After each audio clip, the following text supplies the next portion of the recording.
Pourquoi est-ce que la solitude fait si peur? Pourquoi, dès que nous sommes seuls, nous cherchons à combler le vide avec des distractions, des écrans ou la présence d'autres personnes?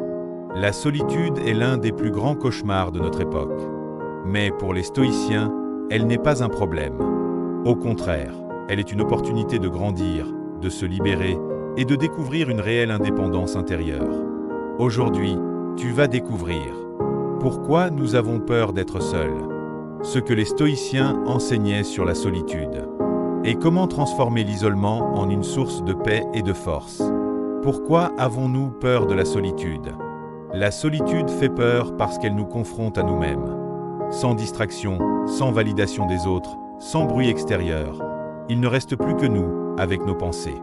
Et c'est souvent là que surgissent nos insécurités, nos regrets, nos peurs de ne pas être assez. Nous redoutons la solitude parce qu'elle nous oblige à voir ce que nous fuyons au quotidien. Ce que disent les stoïciens. Les stoïciens, eux, avaient une autre vision. Épictète disait « Si tu es seul, appelle cela la liberté. Si tu es entouré, appelle cela un devoir. » Marc Aurèle écrivait dans ses pensées « L'homme se retire dans la solitude, mais la vraie paix est en toi-même. » Autrement dit, la solitude n'est pas un problème extérieur, mais une occasion de trouver ton autonomie intérieure. La méthode stoïcienne pour apprivoiser la solitude. 1. Changer ta perception.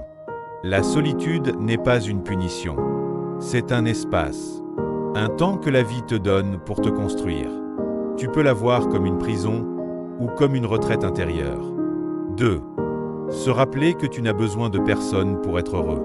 Sénèque écrivait « Le sage est content de lui-même, mais non parce qu'il se suffit, mais parce qu'il sait jouir de ce qu'il a. Le bonheur ne dépend pas d'être entouré, mais d'être en accord avec toi-même. » 3. Pratiquer la solitude volontaire. Les stoïciens conseillaient occasionnellement de s'isoler volontairement, de passer du temps seul, sans luxe, sans compagnie, pour tester ta force intérieure. Si tu peux être bien seul, tu peux être bien partout. Exemple concret. Imagine que tu viens de sortir d'une relation. La solitude te paraît insupportable. Tu as l'impression d'un vide immense. Mais avec une approche stoïcienne, tu changes de perspective. Tu réalises que tu n'as pas perdu tout. Tu découvres que tu peux te suffire, que ta valeur n'est pas liée à la présence d'un autre. Tu comprends que c'est une chance de reconstruire une vie sur tes propres bases. Voici un exercice simple pour apprivoiser la solitude. Prends 30 minutes seul, sans téléphone, sans musique, sans distraction. Note ce qui te traverse l'esprit. Tes peurs, tes pensées, tes envies. Relis-les et demande-toi, qu'est-ce qui dépend de moi et qu'est-ce qui ne dépend pas de moi? Engage-toi à agir uniquement sur ce qui est en ton pouvoir. Petit à petit, tu verras que la solitude devient moins effrayante et même libératrice. Tu as peur de la solitude parce qu'elle te met face à toi-même. Mais les stoïciens nous rappellent une vérité essentielle. Tu n'es jamais vraiment seul, car tu es toujours avec toi-même. La question est donc, es-tu un bon compagnon pour toi-même? Marc Aurèle le disait. Réfugie-toi en toi-même. Nulle retraite n'est plus paisible, plus tranquille que celle que l'homme trouve en son âme.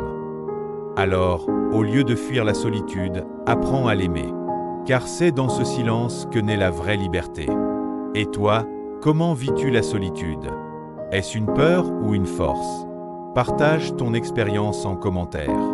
Abonne-toi pour découvrir d'autres clés stoïciennes et apprendre à transformer chaque épreuve en sagesse.